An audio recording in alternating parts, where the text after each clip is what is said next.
ಎಲ್ಲರಿಗೂ ನಮಸ್ಕಾರ. Welcome back to my YouTube channel. ನಾನು ನಿಮ್ಮ ಪ್ರೀತಿಯ ಪವಿತ್ರ. ಎಲ್ಲರೂ ವರಮಹಾಲಕ್ಷ್ಮಿ ಹಬ್ಬನ ಆಚರಿಸಿದ್ದೀರಾ ಅಂತ ಅನ್ಕೊಳ್ತೀನಿ. ವರಮಹಾಲಕ್ಷ್ಮಿ ಎಲ್ಲರಿಗೂ ಒಳ್ಳೇದು ಮಾಡಲಿ ಅಂತ ಹೇಳ್ತಾ ಇವತ್ತಿನ ವ್ಲಾಗ್ನ ಶುರು ಮಾಡೋಣ.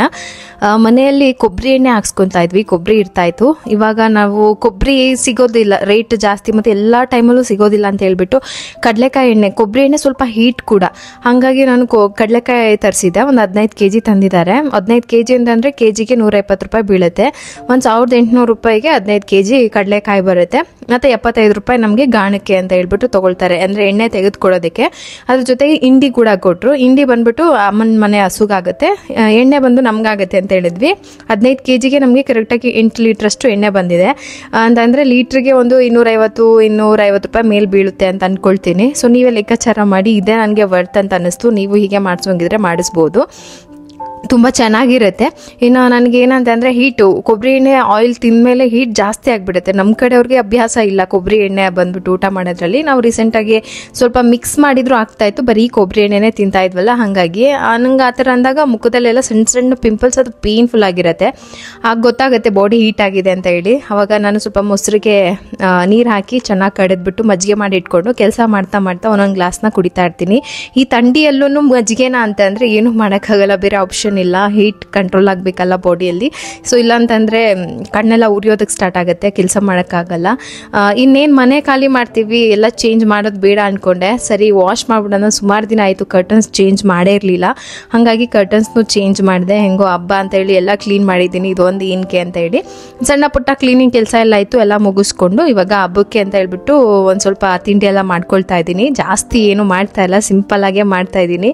ಎಲ್ಲ ಸ್ವಲ್ಪ ಸ್ವಲ್ಪ ಮಕ್ಕಳಿರೋ ಮನೇಲಿ ಏನಾದರೂ ಮಾಡಬೇಕು ಅಂತ ಅನ್ಸೋದೆ ಈ ಹಬ್ಬಗಳಲ್ಲಿ ಅವ್ರಿಗೂ ಒಂದು ಹಬ್ಬದ್ದು ಖುಷಿ ಬೇಕಲ್ವಾ. ಹಬ್ಬ ಅಂದ ತಕ್ಷಣ ಅವ್ರಿಗೂ ಏನೋ ಒಂದು ಸಂತೋಷ, ಏನೋ ಮಾಡ್ತಾ ಇದ್ದಾರೆ ಮನೇಲಿ ಅಂದರೆ ಹಬ್ಬದ ಕಳೆ ಅವ್ರಿಗೆ ಅಂತ ಹೇಳಿ ಎಲ್ಲ ರೆಡಿ ಮಾಡ್ಕೊಳ್ತಾ ಇದ್ದೀನಿ.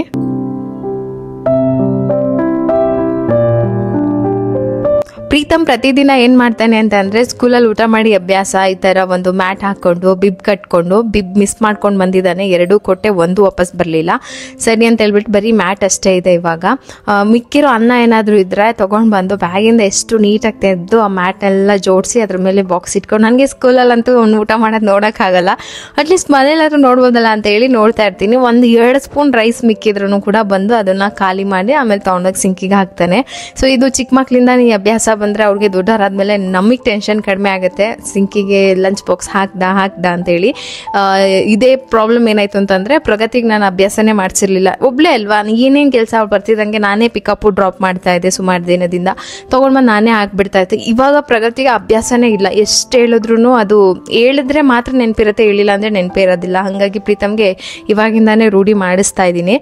ಏನು ಕೊಬ್ಬರಿ ಎಲ್ಲ ತುರ್ಕೊಂಡೆ, ಮೊದಲಿಗೆ ಸ್ವಲ್ಪ ರವೆ ಉಂಡೆ ಮಾಡ್ಕೊಂಡು ಬಿಡೋಣ ಅಂತ ಹೇಳಿ ಮಾಡ್ತಾ ಇದ್ದೀನಿ. ರವೆ ಉಂಡೆ ಅಂದರೆ ಎಷ್ಟು ಈಸಿ ಅಲ್ವಾ, ಹಾಗಾಗಿ. ಇನ್ನು ಚಕ್ಲಿಗೆ ಸ್ವಲ್ಪ ಉದ್ದಿನ ಬೇಳೆಯನ್ನು ನೆನೆ ಹಾಕ್ಕೊಂಡೆ.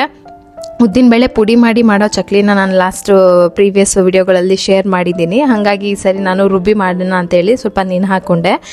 ಇನ್ನು ರವೆ ಉಂಡೆ ಬಂದ್ಬಿಟ್ಟು ಹೆಂಗೆ ಅಂತಂದರೆ, ನನ್ನ ಹಸ್ಬೆಂಡು ಆರ್ಮಿಯಿಂದ ರಜೆಗೆ ಬಂದಾಗ ಇಲ್ಲಿಂದ ಏನಾದರೂ ನಮ್ಮ ಕಡೆ ತಿಂಡಿ, ಕರ್ಜಿಕಾಯಿ, ರವೆ ಉಂಡೆ ಇದೆಲ್ಲ ಮಾಡಿಸ್ಕೊಂಡು ತೊಗೊಂಡು ಹೋಗ್ತಾಯಿದ್ರು. ಅಲ್ಲಿಂದ ಬಂದಾಗ ಇಲ್ಲಿ ಏನಾದರೂ ಮಾಡಿಕೊಡೋರು, ಅಂದರೆ ಫ್ರೆಂಡ್ಸ್ಗೆಲ್ಲ ಊರಿಗೆ ಹೋಗಿದೆ ಏನಾದರೂ ತಂದಿರ್ತಾರೆ ಅಂತ ಹೇಳಿ ಅವ್ರು ಕಾಯ್ತಾ ಇರ್ತಾರೆ. ಆ ಥರ ಏನೋ ಒಂದು ಕೊಡಬೇಕು ಅಂತ ಹೇಳಿ ಇಲ್ಲಿಂದ ಬಂದು ಅವರು ಈಸಿಯಾಗಿ ಆಗ್ತಾಯಿದ್ದೆ ರವೆ ಉಂಡೆ ಮಾಡಿಕೊಡ್ಬಿಡು ಅಂತ ಹೇಳಿ ರವೆ ಉಂಡೆ ಮಾಡಿಸ್ಕೊಂಡು ತೊಗೊಂಡು ಹೋಗ್ತಾಯಿದ್ರು. ಇನ್ನು ಕರ್ಜಿಕಾಯಿಗೆ ಎಲ್ಲ ರೆಡಿ ಮಾಡ್ಕೊಳ್ತಾ ಇದ್ದೀನಿ. ಸ್ವಲ್ಪ ಬೆಲ್ಲ, ಕೊಬ್ಬರಿ, ಆಮೇಲೆ ಹುರಿದಿರುವಂತಹ ಬಿಳಿ ಎಳ್ಳು, ಇದು 3 ಇಷ್ಟೇ ಹಾಕೋದು ನಾನು. ಇದರಲ್ಲೇ ಟೇಸ್ಟ್ ಹೆಂಗಿರುತ್ತೆ ಅಂತಂದರೆ ನನ್ನ ಫೇವ್ರೇಟ್ ಕರ್ಜಿಕಾಯಿ. ಇನ್ನು ಹಿಟ್ಟನ್ನು ಕೂಡ ಸ್ವಲ್ಪ ನಾದ್ಬಿಟ್ಟು ಇಡೋಣ ಅಂತ ಹೇಳಿ ಮೈದಾ, ಇದಕ್ಕೆ ಕಂಪಲ್ಸರಿ ಒಬ್ಬಟ್ಟಾಗಲಿ ಕರ್ಜಿಕಾಯಿ ಆಗಲಿ ಮೈದಾ ಯೂಸ್ ಮಾಡ್ತಾರೆ, ಯಾಕೆ ಅಂತ ಗೊತ್ತಿಲ್ಲ. ಅದಕ್ಕೆ ಸ್ವಲ್ಪ ಉಪ್ಪು ಹಾಕ್ಬಿಟ್ಟು ಚೆನ್ನಾಗಿ ಮಿಕ್ಸ್ ಮಾಡಿಕೊಂಡು ಹಿಟ್ಟನ್ನು ಚಪಾತಿ ಹಿಟ್ಟಿನ ಅದಕ್ಕೆ ಸಾಫ್ಟಾಗಿ ಕಳಿಸ್ಬಿಟ್ಟು ಒಂದು ತಟ್ಟೆ ಮುಚ್ಚಿಬಿಟ್ಟು ಸೈಡಲ್ಲಿ ಇಟ್ಕೊಳ್ಳೋದು. ರವೆ ಉಂಡೆ ಹಾಕ್ತಿದ್ದಂಗೆ ಕರ್ಜಿಕಾಯಿ ಮಾಡ್ಕೊಳ್ಬಿಡ್ತೀನಿ. ಕರ್ಜಿಕಾಯಿ ಹೆಂಗೆ ಅಂತ ಅಂದರೆ, ಇಲ್ಲಿ ಕರ್ಜಿಕಾಯಿ ಫಿಲ್ಲು ಮಾಡಬೇಕು, ಅಲ್ಲಿ ಆಯಿಲಲ್ಲಿ ಕರೆಕ್ಟಾಗಿ ಡೀಪ್ ಫ್ರೈ ಮಾಡ್ಕೋಬೇಕು ಕ್ರಿಸ್ಪಿಯಾಗಿ ಬರೋಂಗೆ. ಅದು ಡಬಲ್ ಕೆಲಸ, ಅದೊಂಥರ ಒಳ್ಳೆ ನಿಂತ್ಕೊಂಡು ಮಾಡೋ ಕೆಲಸ. ಹಂಗಾಗಿ ಅದು ಸ್ವಲ್ಪ ಇರಲಿ ಸೈಡಲ್ಲಿ. ರವೆ ಉಂಡೆ ಮಾಡ್ಕೊಂಡು ಬಿಡೋಣ ಅಂತೇಳಿ ರವೆಯನ್ನು ಚೆನ್ನಾಗಿ ಹುರ್ಕೊಳ್ತಾ ಇದ್ದೀನಿ. ಎಷ್ಟು ಚೆನ್ನಾಗಿ ನೀವು ಮೀಡಿಯಮ್ ಫ್ಲೇಮಲ್ಲಿ ನಿಧಾನಕ್ಕೆ ಇಟ್ಕೊಳ್ತೀರೋ ಅಷ್ಟು ಚೆನ್ನಾಗಿರುತ್ತೆ ರವೆ ಉಂಡೆ. ಅದಕ್ಕೆ ಸ್ವಲ್ಪ ಕೊಬ್ಬರಿ, ಸಕ್ಕರೆ ಹಾಕ್ಕೊಬೇಕು. ಇದಕ್ಕೆ ಕೆಲವೊಬ್ರು ಸಕ್ಕರೆ ಪಾಕ ಹಾಕ್ಕೊಳ್ತಾರೆ, ನಾನು ಸಕ್ಕರೆ ಪಾಕ ಎಲ್ಲ ಹಾಕಲ್ಲ. ಇಷ್ಟೇ, ಗ್ಯಾಸ್ ಆಫ್ ಮಾಡ್ದಲ್ಲೇ ಅದನ್ನು ಚೆನ್ನಾಗಿ ಹಾಗೆ ತಿರುಗಿಸ್ತಾ ಇರಬೇಕು. ಸಕ್ಕರೆ ಸ್ವಲ್ಪ ಮೆಲ್ಟ್ ಆಗೋ ಬಿದ್ದೋಗೋಕ್ಕೆ ಸ್ಟಾರ್ಟ್ ಆಗುತ್ತೆ. ಅದ್ರ ಮೇಲೆ ಸ್ವಲ್ಪ ಏಲಕ್ಕಿ ಪುಡಿ, ಹಾಲು ಹಾಕ್ಕೊಂಡು, ಹಾಲು ಸ್ವಲ್ಪ ಕಡಿಮೆ ಅಂದರೆ ಉಂಡೆ ಕಟ್ಟಕ್ಕೆ ಆಗೋ ಥರ ಅದಕ್ಕೆ ಒಂದು ಸ್ವಲ್ಪ ಹಾಲು ಹಾಕ್ಕೊಂಡ್ರೆ ಸಾಕು. ಇದನ್ನು ಉಂಡೆ ಕಟ್ಟೋದು, ಬಿಸಿ ಬಿಸಿ ಇದ್ದಾಗಲೇ ಉಂಡೆ ಕಟ್ಬಿಟ್ಟು ಇಟ್ಕೊಂಡ್ರೆ ರವೆ ಉಂಡೆ ರೆಡಿ ಆಯಿತು. ಇದು ಹಾಳಾಗುತ್ತೆ ಅಂದರೆ ಸುಮಾರು ದಿನ ಇದೇನು ಹಾಳಾಗೋದಿಲ್ಲ, ಗಟ್ಟಿಗೆ ಬರುತ್ತೆ ಅಂದರೆ ಖಂಡಿತವಾಗ್ಲೂ ಗಟ್ಟಿಯಾಗೇ ಇರುತ್ತೆ. ಹಿಂಗೆ ಅಂದ ತಕ್ಷಣ ಪುಡಿ ಆಗೋಷ್ಟು ಮೆತ್ತಗೆ ಬರೋದಿಲ್ಲ, ಚೆನ್ನಾಗಿರುತ್ತೆ. ನೀವು ಯಾರಾದರೂ ಹಾಲು ಹಾಕಿ ಮಾಡಿಲ್ಲ ಅಂದರೆ ಒಂದ್ಸರಿ ಮಾಡಿ ನೋಡಿ, ಟೇಸ್ಟು ಚೆನ್ನಾಗಿರುತ್ತೆ, ತುಂಬ ದಿನವೂ ಚೆನ್ನಾಗಿರುತ್ತೆ. ಇನ್ನು ರವೆ ಉಂಡೆ ಎಲ್ಲ ಮಾಡಿ ಇಟ್ಕೊಂಡೆ. ಇವಾಗ ಕರ್ಜಿಕಾಯಿ, ಒಬ್ಬಟ್ಟು ಮತ್ತು ಈ ಚಕ್ಲಿ, ಕೋಡ್ಬಳೆ ಎಲ್ಲನೂ ಅಷ್ಟೇ. ಹೆಂಗೆ ಅಂತಂದರೆ ಈ ಕರ್ಜಿಕಾಯಿ ಒಂದೇ ಸರಿ ಎಲ್ಲ ಫಿಲ್ ಮಾಡಿ ಪೂರ್ತಿ ರೆಡಿ ಮಾಡಿ ಇಟ್ಬಿಡೋಣ ಅಂತಂದರೆ ನಾವು ಫೋಲ್ಡ್ ಮಾಡಿರೋದು ಓಪನ್ ಆಗಿಬಿಡುತ್ತೆ. ಅದು ಮೆತ್ತಗಿದ್ದಾಗಲೇ ಹಿಂಗೆ ಫೋಲ್ಡ್ ಮಾಡಿ ಕರ್ಜಿಕಾಯಿ ಹಾಕಬೇಕು, ಇಲ್ಲಾಂದರೆ ಅದು ಓಪನ್ ಆಗಿ ಎಲ್ಲ ಬಿಟ್ಕೊಳ್ಳೋ ಚಾನ್ಸಸ್ ಇರುತ್ತೆ. ಹಾಗಾಗಿ ಒಂದು ಒಬ್ಬೆ ಅಂತ ಏನಂತೀವೋ ಒಂದ್ಸರಿ ಎಣ್ಣೆಗೆ ಎಷ್ಟು ಹಾಕೋಕ್ಕೆ ಸಾಧ್ಯನೋ ಅಷ್ಟು ರೆಡಿ ಮಾಡಿ ಇಟ್ಕೋಬೇಕು, ಎಣ್ಣೆಗೆ ಹಾಕಬೇಕು, ಅದನ್ನು ಚೆನ್ನಾಗಿ ಫ್ರೈ ಮಾಡಬೇಕು. ಫ್ರೈ ಮಾಡೋದ್ರಲ್ಲೂ ಅಷ್ಟೇ ಕ್ರಿಸ್ಪಿನೆಸ್ ಬರೋ ಥರನೇ ಫ್ರೈ ಮಾಡಬೇಕು. ಇನ್ನೊಂದೇನು ಅಂತಂದರೆ ಇಲ್ಲಿ ಪ್ಯೂರ್ ಕಡಲೆಕಾಯಿನ ಯೂಸ್ ಮಾಡಿರೋದ್ರಿಂದ ಈ ಥರ ಬಬಲ್ಸ್ ಬಂದುಬಿಡುತ್ತೆ. ಆವಾಗ ಸ್ವಲ್ಪ ನಿಂಬೆ ಹಣ್ಣಿಂದ ಹನಿ ಬಿಟ್ಬಿಟ್ರೆ ಆ ಬಬಲ್ಸ್ ಎಲ್ಲ ಕ್ಲಿಯರ್ ಆಗಿಬಿಡುತ್ತೆ. ನೀವು ಯಾರಾದರೂ ಟ್ರೈ ಮಾಡಿ, ಯಾಕೆಂತಂದರೆ ನಾವು ಗಾಣದಿಂದ ಅಥವಾ ಅಂಗಡಿಯಿಂದ ಪ್ಯೂರ್ ಕಡಲೆಕಾಯಿನೇ ತೊಗೊಂಬಂದು ಡೀಪ್ ಫ್ರೈ ಮಾಡೋಕೆ ಹೋದರೆ ಹಿಂಗೆ ಹಾಗೆ ಆಗುತ್ತೆ. ಹಾಗಾಗಿ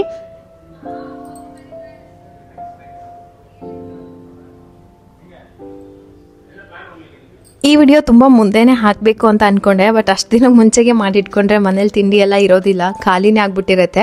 ಹಾಗಾಗಿ ನಾನೇನು ರೆಸಿಪಿನ ಮೊದಲೇ ಶೂಟ್ ಮಾಡಿ ಇಟ್ಕೊಳ್ಳಿಲ್ಲ. ಇದು ಮಂಗಳವಾರ ಬುಧವಾರದ ವ್ಲಾಗ್ ಆಗಿರುತ್ತೆ. ನೆಕ್ಸ್ಟು ನಾನು ಗುರುವಾರ ಶುಕ್ರವಾರದ್ದು ಹಬ್ಬದ ದಿನದ ವ್ಲಾಗ್ನ ಹಾಕ್ತೀನಿ. ಕಡಲೆಕಾಯಿ ಎಣ್ಣೆ ಏನಾಗಿತ್ತು ಅಂತಂದರೆ ಕಡಲೆಕಾಯಿ ಹಾಕಿದ್ವಿ, ಕರೆಂಟು ಅಥವಾ ಏನೋ ವೋಲ್ಟೇಜ್ ಕಡಿಮೆ ಆಯಿತು ಅಂತ ಹೇಳ್ಬಿಟ್ಟು ಮಿಷಿನ್ ನಿಂತೋಯ್ತು ಅಂತ ಹೇಳಿ ಈವ್ನಿಂಗ್ ತೊಗೊಂಡು ಬಂದರು. ಅದಕ್ಕೂ ಮುಂಚೆಗೆ ಅದೇ ಶಾಪಲ್ಲೇ 1 ಲೀಟರು ಕಡಲೆಕಾಯಿ ಎಣ್ಣೆ ತೊಗೊಂಡು ಬಂದಿದ್ರು. ಹಂಗೆ ಕಂಪೇರ್ ಮಾಡಿದ್ದಕ್ಕೆ ನಮಗೆ 30 ರೂಪಾಯಿ ಡಿಫ್ರೆನ್ಸ್ ಬಂತು ಅಷ್ಟೇ. ಅವರು ಸ್ವಲ್ಪ ಇಟ್ಟಿರ್ತಾರಲ್ವ, ಹಾಗಾಗಿ ನಾವು ಪ್ಯೂರಾಗಿ ಹಾಕ್ಸ್ಕೊಳ್ಳೋದೇ ಬೆಸ್ಟ್ ಅನಿಸ್ತು. ಇನ್ನು ನೆಕ್ಸ್ಟ್ ಡೇ ಮಾರ್ನಿಂಗ್ ಹಾಗೆ ವ್ಲಾಗ್ನ ಕಂಟಿನ್ಯೂ ಮಾಡ್ತಾಯಿದ್ದೀನಿ.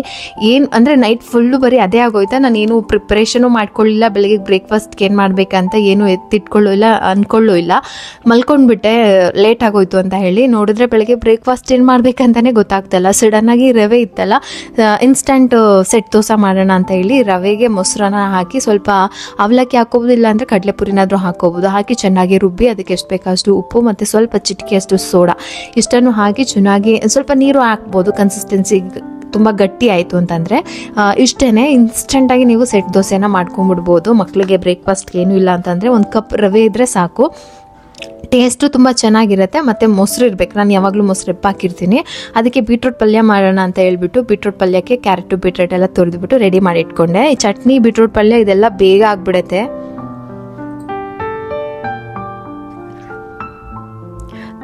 ಬ್ಯಾಟರ್ ರೆಡಿ ಇದೆ. ತವ ಮೇಲೆ ಸ್ವಲ್ಪ ಆಯಿಲ್ನ ಸ್ಪ್ರೇ ಮಾಡಿಬಿಟ್ಟು ಈ ಥರ ದೋಸೆ ಥರ ಹಾಕ್ಕೊಳ್ಳೋದು ಅಷ್ಟೇ. ತುಂಬ ಚೆನ್ನಾಗಿ ಬರುತ್ತೆ.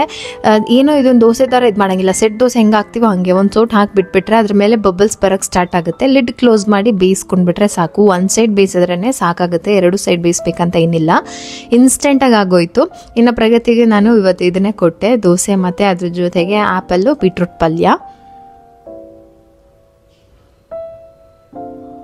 ಇನ್ನು ನೆಕ್ಸ್ಟ್ ಬಂದುಬಿಟ್ಟು ಪ್ರೀತಮ್ಗೆ ಏನು ಕೊಡಬೇಕು ಅಂತ, ಅವನಿಗೂ ಇದನ್ನೇ ಕೊಟ್ಟರೆ ಆಯ್ತು, ಇವಾಗ ಟೈಮ್ ಇಲ್ಲ ಅವನಿಗೆ ಬೇರೆ ಮಾಡೋದಕ್ಕೆ ಅಂತ ಹೇಳ್ಬಿಟ್ಟು ಅವನಿಗೂ ಅದನ್ನೇ ಕೊಡೋಕ್ಕೆ ಪ್ಲ್ಯಾನ್ ಮಾಡಿಕೊಂಡೆ. ಪ್ರೀತಮ್ಗೆ ಏನಾದರೂ ದೋಸೆ ಅಥವಾ ಚಪಾತಿ ಮಾಡಬೇಕಂತಂದ್ರೆ ಅದ್ರ ಜೊತೆಗೆ ಪಲ್ಯ ಹೆಂಗೆ ಹಾಕಿ ಕೊಡಬೇಕು ಅಂತ ಹೇಳಿ ಟ್ರೈ ಮಾಡ್ತೀನಿ. ಸಪ್ರೇಟಾಗಿ ಏನೂ ಮಾಡೋಕ್ಕೆ ಹೋಗಲ್ಲ ಒಂದ್ಸರಿ. ಇದ್ರ ಮೇಲೆ ನಾನು ಪಲ್ಯ ಹಾಕ್ತೆ, ಅದರೊಳಗಿರೋವಂತಹ ಹಸಿರು ಮೆಣಸಿನ್ಕಾಯಿ ತೆಗೆದುಬಿಟ್ಟು ಈ ಥರ ಫೋಲ್ಡ್ ಮಾಡಿ ಕೊಟ್ಟರೆ ಒಂಥರ ದಿಲ್ ಪಸಂದ್ ಥರನೇ ಇರುತ್ತೆ. ಒಳಗಡೆ ಕ್ಯಾರೆಟು ಬೀಟ್ರೂಟ್ ಬಂದುಬಿಟ್ಟು ಸ್ವಲ್ಪ ಸ್ವೀಟಾಗಿರುತ್ತಲ್ವ, ಹಾಗಾಗಿ ಅದನ್ನು ಕಟ್ ಮಾಡಿ ಈ ರೀತಿ ಕೊಟ್ಟಿದ್ದೀನಿ. ಅವನಿಗೆ ತಿನ್ನಬೇಕಾದ್ರೆ ಮೆಸ್ಸಿ ಅಂತ ಅನ್ಸೋದಿಲ್ಲ, ಮತ್ತು ಪಲ್ಯ ಸಪ್ರೇಟು ದೋಸೆ ಸಪ್ರೇಟ್ ಕೊಡಬೇಕು ಅಂತಲೂ ಏನೂ ಇಲ್ಲ. ತುಂಬ ಚೆನ್ನಾಗಿರುತ್ತೆ, ಅವನಿಗಂತೂ ಇಷ್ಟ ಆಯಿತು. ಪ್ರೀತಮ್ ಹೆಂಗ್ ಕಾಣಿಸ್ತಾನ ಗೊತ್ತಾ, ಏರ್ಫೋರ್ಸ್ ಆಫೀಸರ್ ಆ ಬ್ಲೂ ಕಲರ್ ಹಾಕಿರೋದಕ್ಕೆ ಇವನ್ ಕಂಡಿಡ್ಕ, ಅದು ಏರ್ಫೋರ್ಸ್ ಸ್ವಲ್ಪ ಸ್ಟೈಲಿಶ್ ಆಗಿರ್ತಾರಲ್ಲ ಅಲ್ಲಿ, ಅದು ಆಮೇಲೆ ಆರ್ಮಿ ಸ್ಕೂಲ್ ಸಿಂಬಲ್ ಸೇಮ್ ಒಂಥರ ಆರ್ಮಿ ಆಫೀಸರ್. ನೀರ್ ಕುಡಿದ ತಕ್ಷಣ ಬಂತು ಶಕ್ತಿ. Okay, strong, very good. ಕೊಡು ನಮ್ಗೆ. ಸ್ಟ್ರಾಂಗ್ ಮ್ಯಾನ್ ಆಗ್ಬಿಟ್ಟಿದ್ಯಾ ನೀನು.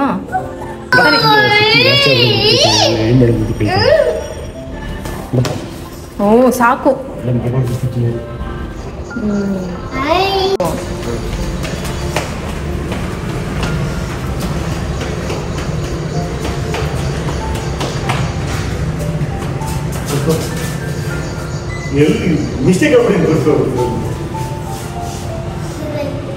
ಬಾಯ್ bye, I love you.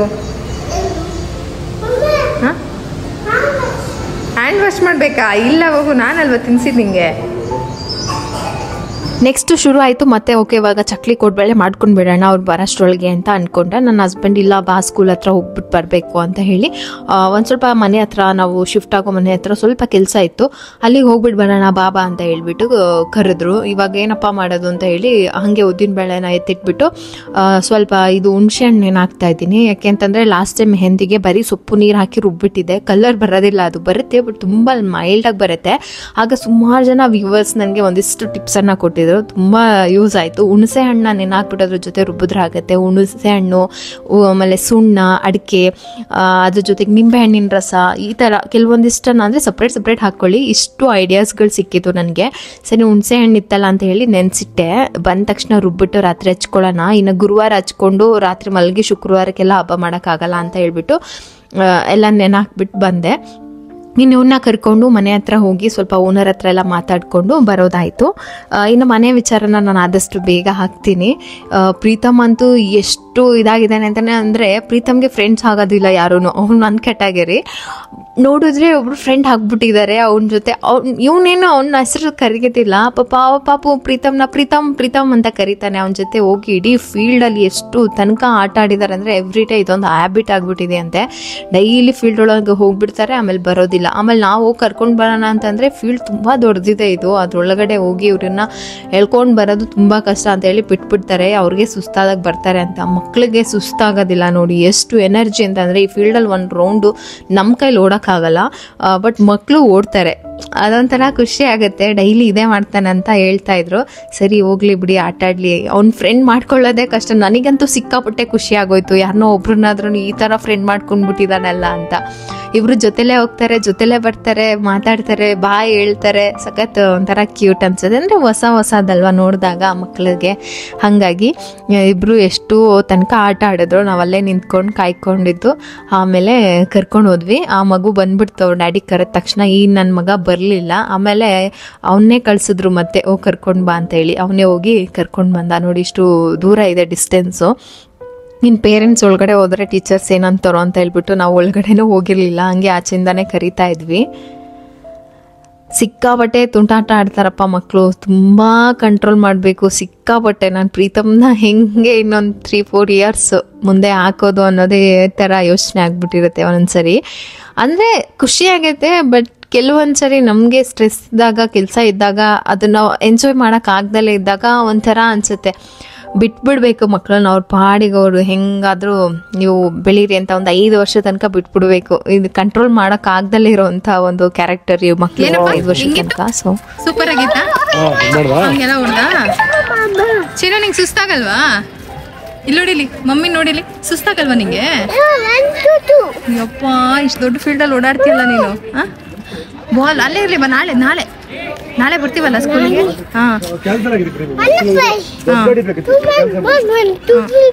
Okay, ನಾಳೆ 5 times. ಓಕೆ.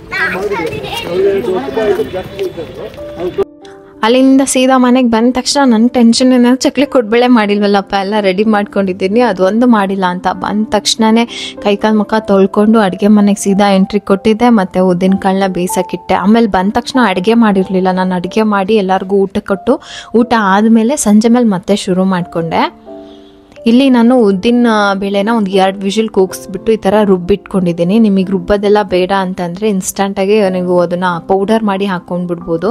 ಅಂದರೆ ಮಿಕ್ಸಿಯಲ್ಲಿ ಸ್ವಲ್ಪ ಅಷ್ಟು ಪೌಡರ್ ಆಗೋದಿಲ್ಲ, ಹಾಗಾಗಿ ನಾನು ರುಬ್ಕೊಂಡಿದ್ದೀನಿ. ಅದಕ್ಕೆ ಸ್ವಲ್ಪ ಜೀರಿಗೆ, ಇಂಗು, ಉಪ್ಪು ಹಾಕಿ ಚೆನ್ನಾಗಿ ಮಿಕ್ಸ್ ಮಾಡಿ ರುಬ್ಬಿರೋ ಅಂತಹ ಉದ್ದಿನ ಪೇಸ್ಟ್ ಹಾಕ್ಕೊಂಡು, ಇದಕ್ಕೆ ಮೇನ್ ಏನಂತಂದರೆ 1 ಸೌಟಷ್ಟು ಬಿಸಿ ನೀರು ಹಾಕ್ಕೋಬೇಕು. ಬಿಸಿ ಆಯಿಲ್ ಹಾಕ್ಕೋಬೇಕು. ಎಣ್ಣೆ ಮಿಸ್ ಮಾಡಬೇಡಿ. ಕೋಡ್ಬೇಳೆ ಆಗಲಿ ಚಕ್ಲಿ ಆಗಲಿ ಬಿಸಿ ಇದು ಆಯಿಲ್ ಹಾಕಬೇಕು. ಬೇರೆ ಯಾವುದೇ ಮೆಥಡಲ್ಲಿ ಮಾಡಿದ್ರೂ ಹಾಕಬೇಕು. ನಾನು ರಾಗಿ ಚಕ್ಲಿನೂ ಮಾಡಿದ್ದೆ. ಆ ರೆಸಿಪಿ ನೀವು ಯಾರಾದರೂ ಟ್ರೈ ಮಾಡಿದಿರೋ ಇಲ್ವೋ, ಮಾಡಿ ಮಾತ್ರ ಸಖತ್ತಾಗಿ ಬಂದಿತ್ತು ಅದು ರಾಗಿ ಇದು ಚಕ್ಲಿ. ಅದ್ರ ಜೊತೆಗೆ ಉದ್ದಿನ ಪೌಡರ್ ಹಾಕಿ ಮಾಡೋದನ್ನು ಕೂಡ ನಾನು ಚಕ್ಲಿ ತೋರಿಸಿದ್ದೆ. ಆಮೇಲೆ ಇನ್ನೂ ಒಂದು 2 ಥರ ನಾನು ಚಕ್ಲಿ ಮಾಡಿದ್ದೀನಿ. ಇದೊಂದು ಇವಾಗ ಚಕ್ಲಿ ಒತ್ತೋದಿದೆಯಲ್ಲ ಮಿಷಿನು, ಅದ್ರೊಳಗೆ ಹಾಕಿ ಈ ಚಕ್ಲಿ ಶೇಪಲ್ಲಿ ಒತ್ಕೊಂಡು ಎಣ್ಣೆಯಲ್ಲಿ ಡೀಪ್ ಫ್ರೈ ಮಾಡಿಕೊಂಡ್ರೆ ಇದು ಅಷ್ಟೇ ತುಂಬ ಕ್ರಿಸ್ಪಿಯಾಗಿ ಚೆನ್ನಾಗಿ ಬಂದಿತ್ತು. ಇದೇನು ಅಂತ ಅಂದರೆ ಫಸ್ಟು ನಾನು ಒಂದು ಬಟರ್ ಶೀಟ್ ಮೇಲೆ ಒಂದು ಒಬ್ಬೆಗೆ ಎಷ್ಟು ಬೇಕಾಗುತ್ತೋ ಅಷ್ಟನ್ನು ಫಸ್ಟು ಒತ್ಕೊಂಡು ಬಿಡ್ತೀನಿ. ಅದಾದಮೇಲೆ ಎಣ್ಣೆಲಿ ಫ್ರೈ ಮಾಡ್ತೀನಿ. ಎಣ್ಣೆಲಿ ಬಿಟ್ಟ ತಕ್ಷಣ ಏನಾಗುತ್ತೆ ಅಂತಂದರೆ ಎಣ್ಣೆಲಿ ಬಬಲ್ಸ್ ಬರುತ್ತೆ.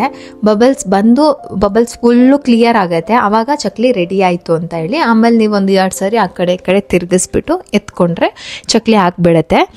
ಇನ್ನೊಂದು ಚಕ್ಲಿ ತುಂಬ ಕಟ್ ಆಗುತ್ತೆ ನಾವು ಮಾಡೋಕ್ಕೆ ಹೋದ್ರೆ ಅಂತ ಹೇಳ್ಬಿಟ್ಟು ಲಾಸ್ಟ್ ಟೈಮ್ ಹೇಳಿದ್ರಿ. ನೀವು ಈಗ ಒತ್ತಬೇಕಾದ್ರೆ ಯಾವ ಡೈರೆಕ್ಷನ್ ತಿರುಗಿಸ್ತಾ ಇರ್ತೀರೋ ಅದೇ ಡೈರೆಕ್ಷನಲ್ಲೇ ಕೈಯನ್ನು ಹಿಂಗೆ ರೌಂಡ್ ಮಾಡಬೇಕು.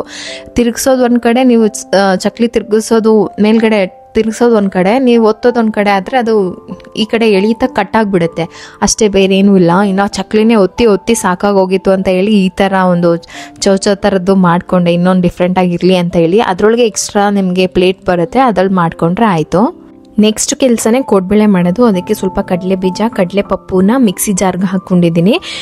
ಕಲ್ಲರ್ಗೆ ಅಂತ ಹೇಳ್ಬಿಟ್ಟು ಸ್ವಲ್ಪ ಬ್ಯಾಡಿಗೆ ಮೆಣಸಿಕಾಯಿ, ಖಾರಕ್ಕೆ ಅಂತ ಹೇಳಿ ಸ್ವಲ್ಪ ಖಾರದ ಮೆಣಸಿಕಾಯಿ ಹಾಕ್ಕೊಂಡಿದ್ದೀನಿ. ಅದಕ್ಕೆ ಇನ್ನೊಂದು ಸ್ವಲ್ಪ ಕೊಬ್ಬರಿ ತುರಿ ಹಾಕ್ಕೊಂಡಿದ್ದೀನಿ. ಎಷ್ಟು ಅಂದರೆ ನಾನು ಚಕ್ಲಿಗೆ 4 ಕಪ್ಪಷ್ಟು ಅಕ್ಕಿ ಹಿಟ್ಟು ತೊಗೊಂಡಿದ್ದೆ. ಇಲ್ಲಿ ಒಂದು 2-3 ಕಪ್ಪಷ್ಟು ತೊಗೊಂಡೆ. ಜಾಸ್ತಿ ಆದರೆ ಮಾಡೋಕ್ಕಾಗಲ್ಲ ಅಂತ ಹೇಳ್ಬಿಟ್ಟು ಅದಕ್ಕೆ ರುಬ್ಬಿರೋಂತಹ ಪೌಡರ್ನೆಲ್ಲ ಮಿಕ್ಸ್ ಮಾಡಿ ಸ್ವಲ್ಪ 1/4 ಕಪ್ಪಷ್ಟು ಮೈದಾ, ಒಂದು 1/4 ಕಪ್ಪಷ್ಟು ಇದು ಚಿರೋಟಿ ರವೆ ಇಷ್ಟನ್ನು ಹಾಕಿ ಅದಕ್ಕೆ ಉಪ್ಪು ಮತ್ತು ಜೀರಿಗೆ, ಇದಕ್ಕೂ ಅಷ್ಟೇ ಬಿಸಿ ಎಣ್ಣೆ ಒಂದು ಸೌಟಷ್ಟು ಹಾಕೋಬೇಕು. ಹಾಕ್ಕೊಂಡು ಚೆನ್ನಾಗಿ ಫಸ್ಟು ಏನಂತಂದರೆ ನೀವು ಚಕ್ಲಿ ಆಗಲಿ ಕೋಡ್ಬೇಳೆ ಆಗಲಿ ಕೈಯಲ್ಲಿ ಈ ಥರ ಚೆನ್ನಾಗಿ ಮಿಕ್ಸ್ ಮಾಡಿಬೇಕು.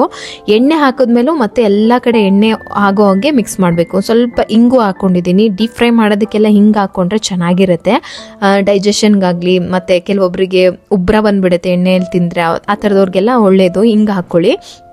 ಚೆನ್ನಾಗಿ ಮಿಕ್ಸ್ ಮಾಡಿ ನೋಡಿ, ಈ ಥರ ಉಂಡೆ ಕಟ್ಟಿ ಹಿಂಗೆ ಹೊಡಿದ್ರೆ ಹೊಡ್ಕೋಬೇಕು. ಆ ಥರ ಫಸ್ಟು ಕೈಯಲ್ಲೇ ಮಿಕ್ಸ್ ಮಾಡಿ. ಇದು ಫಸ್ಟು ಆ್ಯಕ್ಚುಲಿ ಸ್ವಲ್ಪ ಜನಕ್ಕೆ ಕೋಡ್ಬೇಳೆ ಚಕ್ಲಿ ಬರಲ್ಲ ಅಂದಾಗ ಈ ಥರ ಮಾಡ್ಕೋಬೋದು. ನೀರು ಹಾಕಿ ಅದಕ್ಕೆ ಚೆನ್ನಾಗಿ ಕಲಿಸ್ಕೊಂಡು, ಕೋಡ್ಬೇಳೆ ಅಂದರೆ ಗೊತ್ತಲ್ಲ, ಚೆನ್ನಾಗಿ ಒಸಿದ್ಬಿಟ್ಟು ಬಳೆ ಥರ ಮಾಡಿಕೊಂಡ್ರೆ ಕೋಡ್ಬೇಳೆ ರೆಡಿ ಆಗಿಬಿಡುತ್ತೆ. ಇದನ್ನು ಚಕ್ಲಿ ಬಂದು ಕ್ರಿಸ್ಪಿಯಾಗಿ ಬರುತ್ತೆ. ಕೋಡ್ಬೇಳೆ ಬಂದು ಸ್ವಲ್ಪ ಬೇಯಿಸ್ಕೋಬೇಕು, ಮತ್ತು ನೀವು ಒಸಿಬೇಕಾದ್ರೆ ಒಂದೇ ಅದಕ್ಕೆ ಒಸಿಬೇಕು, ಅದು ಕ್ರಿಸ್ಪಿನೆಸ್ ಬರಬೇಕಂತಂದರೆ. ಇಲ್ಲ ಅಂತಂದರೆ ಸ್ವಲ್ಪ ಸಾಫ್ಟಾಗಿ ಬಿಡುತ್ತೆ. ಇದು ಟೇಸ್ಟ್ ಮಾತ್ರ ಸಖತ್ತಾಗಿರುತ್ತೆ. ನೀವು ಟ್ರೈ ಮಾಡಿ. ಚೆನ್ನಾಗಿ ಇದನ್ನು ಒಸ್ಬಿಟ್ಟು ಬಳೆ ಥರ ಮಾಡಿಕೊಂಡು ಎಣ್ಣೆಯಲ್ಲಿ ಮೀಡಿಯಂ ಫ್ಲೇಮಲ್ಲಿ ಹಾಕ್ಕೊಂಡು ಚೆನ್ನಾಗಿ 2 ಕಡೆ ಸೈಡು ಬ್ರೌನ್ ಕಲರ್ ಆಗೋ ತನಕ ಬೇಯಿಸ್ಕೊಂಡ್ರೆ ಕೋಡ್ಬೇಳೆ ರೆಡಿ ಆಯಿತು. ಇನ್ನು ನನ್ನ ಮಗನೂ ಮಾಡ್ತೀನಿ ಅಂತ ಹೇಳ್ಬಿಟ್ಟು ಅವ್ನು ಸೇಮ್ ನಮ್ಮ ಥರನೇ ಮಾಡಿದ್ದಾನೆ. ಅದು ನೋಡಿ ಖುಷಿ ಆಯಿತು. ಸೊ ಹಿಂಗೆ ಏನಾದರೂ ಒಂದು ಮಾಡಬೇಕು, ಮನೇಲಿ ಮಕ್ಕಳು ಕೂಡ ಕಲಿತಾರೆ ಅಂತ. ಇನ್ನು ಪ್ರಗತಿಗೆ ಸ್ವಲ್ಪ ಕೋಡ್ಬೇಳೆ ಬೇಯಿಸೋದಕ್ಕೆ ಬಿಟ್ಟೆ.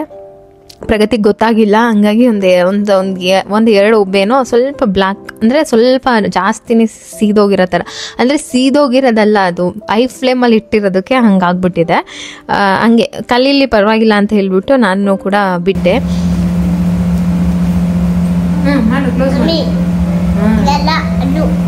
ಕರೆಕ್ಟಾಗಿದೆ, ಮಾಡಿ ಮಗನೆ. ಕೊನೆಗೂ ಈ ಮಕ್ಕಳನ್ನ ಇಟ್ಕೊಂಡು ಹಬ್ಬದ ತಿಂಡಿ ಅಂತ ಹೇಳಿ ಒಂದಿಷ್ಟು ಮಾಡಿಕೊಂಡೆ. ಸುಮಾರು ಒಂದು ಪ್ರೀತಮ್ ಪ್ರೆಗ್ನೆನ್ಸಿಗೆ ಮುಂಚೆಯಿಂದ ನಾನು ಒಬ್ಬಟ್ಟು ಮಾಡ್ತಾ ಇದ್ದೆ.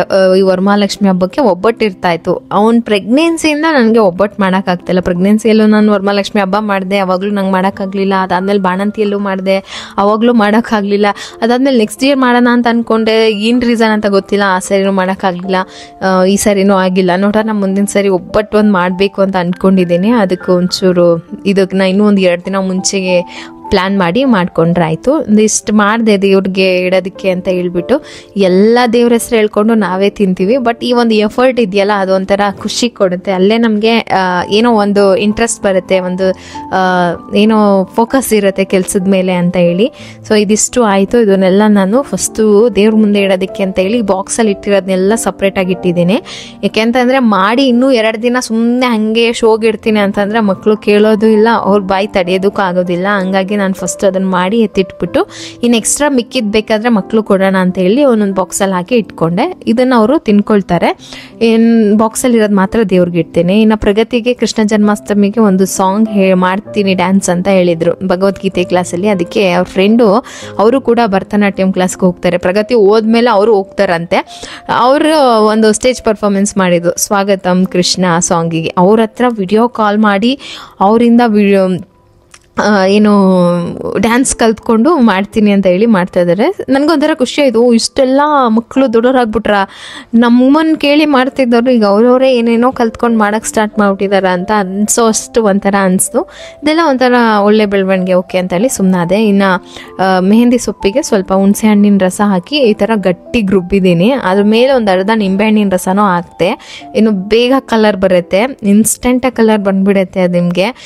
ಸರಿ ಅಂತ ಹೇಳ್ಬಿಟ್ಟು ಚೆನ್ನಾಗಿ ರುಬ್ಬಿಟ್ಟು ಅದನ್ನು ಕೈಗೆ ಹಚ್ಕೊಳ್ಳೋಣ, ಇನ್ನು ಪ್ರಗತಿಗೂ ಹಚ್ಚೋಣ ಅಂತ ಹೇಳಿ ಎಲ್ಲ ರೆಡಿ ಮಾಡಿಕೊಂಡೆ. ಹುಣಸೆ ನೋಡಿ ಇವಾಗ ಎಷ್ಟು ಸ್ವಲ್ಪ ಲೈಟಾಗಿ ಕೆಂಪಾಯ್ತಾ, ಹುಣಸೆಹಣ್ಣು ಹಾಕಿ ಒಂದು ಸ್ವಲ್ಪ ಹೊತ್ತು ಬಿಟ್ಬಿಟ್ಟು ಊಟ ಎಲ್ಲ ಮುಗಿಸ್ಕೊಂಡು ಹಚ್ಕೊಳ್ಳೋಣ ಅಂತ ಅಂದ್ಕೊಂಡೆ. ಆಮೇಲೆ ನೋಡಿದ್ರೆ ನಿಮಗೆ ಎಷ್ಟು ಕಲರ್ ಬಂದಿದೆ ಅಂತಂದರೆ ಕೈಯಲ್ಲಿ ಅಷ್ಟು ಕಲರ್ ಬರ್ತಾಯಿತ್ತು. ಬರೀ ನಾನೇನು ಫುಲ್ ಓವರ್ ನೈಟು ಬಿಟ್ಟಿಲ್ಲ, ಹಾಗೆ ಹಾಕಿ ಹಾಗೆ ತೊಳ್ಕೊಂಡ್ಬಿಟ್ಟೆ. ಅಷ್ಟು ಚೆನ್ನಾಗಿ ಬಂದಿತ್ತು. ಇನ್ನು ಕಾಲಿಗೂ ಸ್ವಲ್ಪ ಹಾಕ್ಕೊಳ್ಳೋಣ ಅಂತ ಹೇಳ್ಬಿಟ್ಟು ಲಾಸ್ಟ್ ಟೈಮ್ ರುಬ್ಬಿದ್ನಲ್ಲ ಅದು ಇನ್ನೂ ಹಾಗೆ ಇಟ್ಟಿದ್ದೆ, ಅದನ್ನು ಕಾಲಿಗೆ ಹಚ್ಕೊಂಡೆ. ನೋಡಿ ಇದು ಅಪ್ಲೈ ಮಾಡಿದ್ದಕ್ಕೆ ಕೈಯಲ್ಲಿ ಇಷ್ಟು ಕಲರ್ ಬಂದಿದೆ. ಇನ್ನು ಪ್ರಗತಿಗೆ ಮತ್ತು ನಾನು ಹಾಕೊಳ್ಳೋದು ನೋಡ್ಬಿಟ್ಟು ಪ್ರೀತಮ್ ನನಗೂ ಹಾಕು ಮಮ್ಮಿ ಅಂತ ಅಂದ. ಅವ್ನು ಪುಟಾಣಿ ಕೈಗೆ ಒಂದಿಷ್ಟು ಹಾಕಿದೆ. ಅವನು ಹಾಕಿಸ್ಕೊಳ್ತಾನೆ, ಬಟ್ ಇರೋದಿಲ್ಲ ತುಂಬ ಹೊತ್ತು. ಮನೇಲಿ ಆಗಲೇ ಹಿಂಗೆ ಮಾಡಿ ಎಲ್ಲ ಕೊದ್ರು ಬಿಟ್ಟಿದ್ದ. ಸೊ ಇದಾಗಿತ್ತು ನಮ್ಮ ಮನೆಯ ವರಮಹಾಲಕ್ಷ್ಮಿ ಹಬ್ಬದ ಪ್ರಿಪ್ರೇಷನ್.